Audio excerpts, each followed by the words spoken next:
I ain't scared of nobody. I'll come in your backyard, baby, for that, my man.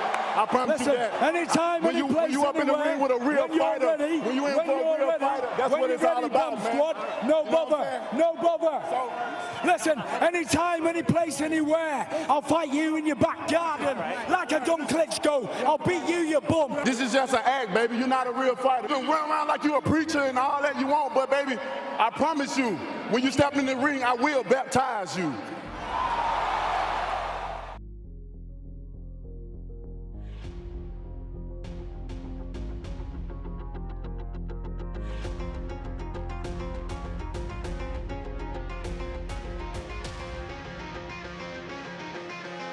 If a man's been brought up hard or not, it's the drive in the individual. I looked her in her eyes. I told her Daddy will be a world champion. Good stuff, He's congratulations. going to be able to support you beyond your belief.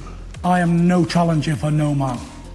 I am the lineal heavyweight champion of the world. I'm all about devastating knockouts. That's what I do. It's no pressure on me to doing anything I say what I'm going to do. I know I'm going to do what I'm going to do. That means I'm the best, of the best, the elite champion. So this is two champions colliding. I'm challenging for nothing or nobody. This is equal rights champion versus champion. If you ain't ready for me, and you never have been, you never will be. If we fought 30 times, I'd win 30 times. That's how confident I am of beating Deontay Wilder. I hit him with the right hand and follow with the left hook. And, you know, everyone knows I got heavy hands and I hit hard. And I literally seen this man's eyes rolling in the back of his head. When I seen Jack on the ground with him, you know, checking him, I'm like, it's over. I was winning quite comfortably, easy really. It was actually too easy, it got myself dropped. It was that easy. Like up until round 9, he didn't land a punch, didn't land a meaningful punch. And it was like, this is easy, this. Can't be that easy, surely. 2.5 years out the ring, and it's not been any secret what I've been doing out the ring. I've been living like a rock star. But that ain't a great thing, by the way, because I've had a very low time doing it. I bought a brand new Ferrari convertible in the summer of 2016. And I was in it, and I was on the highway. And there's a strip of the highway where I am. And at the bottom of about a 5-mile strip, there's a massive bridge that crosses the motorway. And I knew that, and I got the car up to 190 miles an hour. I was headed towards that bridge. And I didn't care what no one was thinking. I didn't care about hurting my family, me career, people who friends, anybody. I didn't care. I didn't care about nothing. I just wanted to die so bad. I give up on life. And just as I was heading towards that bridge at 190 in this Ferrari, it had crushed like a Coke can, by the way, if I'd have hit it. I heard a voice say, no, don't do this, Tyson. Think about your kids. Think about your family and your little boys and girls growing up with no father. And everyone saying your dad was a weak man. He left yous. He took the easy way out because he couldn't do anything about it. And before I turned into the bridge, I pulled on the motorway and I was shaking. I could feel myself shaking, and I pulled over and I was all nervous and I didn't know what to do, and I was frightened and I was so afraid. And I thought, that day, I'll never, ever, ever try or think about taking my own life ever again. And I fought back from suicide and mental health and depression and anxiety. And I wanted more than anything tonight to show the world that it can be done. Anything is possible with the right mindset. If you believe in yourself and you sacrifice and dedicate with the right help, you can come back. Because when I sit here and say, I was on the brink of suicide, I mean suicide. I'd love to go back into a rematch, or I'd love to fight Joshua. So I think I'm in a win-win situation. You know, I know what the fans want, and I'm with the fans as well too. You know, I'm a warrior, I'm a fighter. This is what I do. Frank's made the fight when it's on. I could have fought another 10 bums if I wanted to. No one forced me to fight Deontay Wilder. I picked Deontay Wilder because I believe he's an easy touch. I believe he's a lemon and I'm going to squeeze him nice and hard.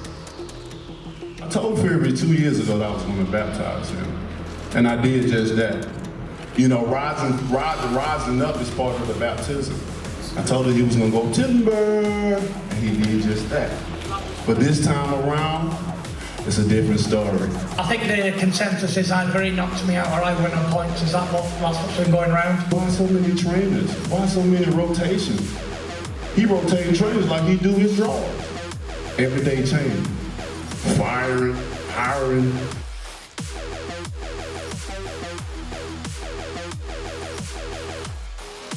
We're definitely picking up what we left off. I mean, he just changed his game. He done changed his whole team, and he done changed up everything. So I can't speak for him, but you know, I'm definitely picking up what I left off at, and more calmer, patient, and devastating fashion. The three-headed monster. There was me, Wilder, and Joshua. All had three heads like that ancient Greek dog. And then what happened was one of the heads got slain. That was Joshua. He got cut off the three-headed monster, and then three became two. So now it's an argument: who's the best out of us two? Two will become one, and there will be a #1 heavyweight in the world again, officially, for the first time since I beat Klitschko in 2015. You couldn't keep me down when I was training like a dosser. You couldn't keep me down then. You definitely can't keep me down now. I'm gonna show you. I tell you that. And stop pushing forward. I'm gonna show you better. I just wish that my corner would have let me win out on my shield. I'm a warrior, and that's what I do, you know what I'm saying? But he did what he did. There's no excuses, and we come back and be stronger.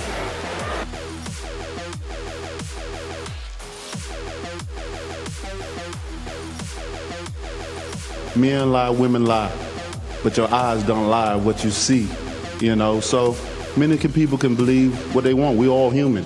We believe what we want, but the eyes don't lie. And it only made me better as a man, as a fighter, to understand and to see certain things and know things for facts. When you know the truth, they said the truth will set you free. You know, there's no pressure on me. And then when you have nothing to lose, there's no pressure at all. All the pressure is on him. People, especially in boxing, they did this, Ray. They did that, Ray. Yeah. Allowed them to do this. They saw no evil. They heard it, so they didn't speak. You know. And then when you ask about the gloves, well, how do you can't not see that gloves do not bend. Your wrist can't bend unless you double joint it or something. How the hell it bends 90-degree angle? It don't keep a fold in. It don't keep a fold in space, nor does it have loose space in it. It's impossible. It's impossible for that to happen. On top of all the other things, you know what I'm saying? But God is good. I'm very confident in what I'm gonna do. Look, they couldn't even knock me out even under that juju. I was under some juice. They couldn't even knock me out. They couldn't even keep me down. Like I said, it took a disloyal trainer to throw the towel in. And the crazy shit about it all, Ray, when I had Mark, everybody said I should get rid of him. But when I got rid of him, he was the best thing that happened to me. But we already know what that did. I don't have the complexion for the protection. And I love it. I love it because it gives me a more challenge in life. It's like, Wilder said that I only won the second fight because I cheated, but then he goes and changes his whole team and does all this extra training and trains as hard as he's ever trained and bring on all this team and all that. So I ask the question is, if I only won because I cheated, what was the point in changing everything and doing all this other work? Can anybody answer that question? I know he can't, doesn't have the brains to. This is not your time. You may think it's your time. You may feel like it's your time.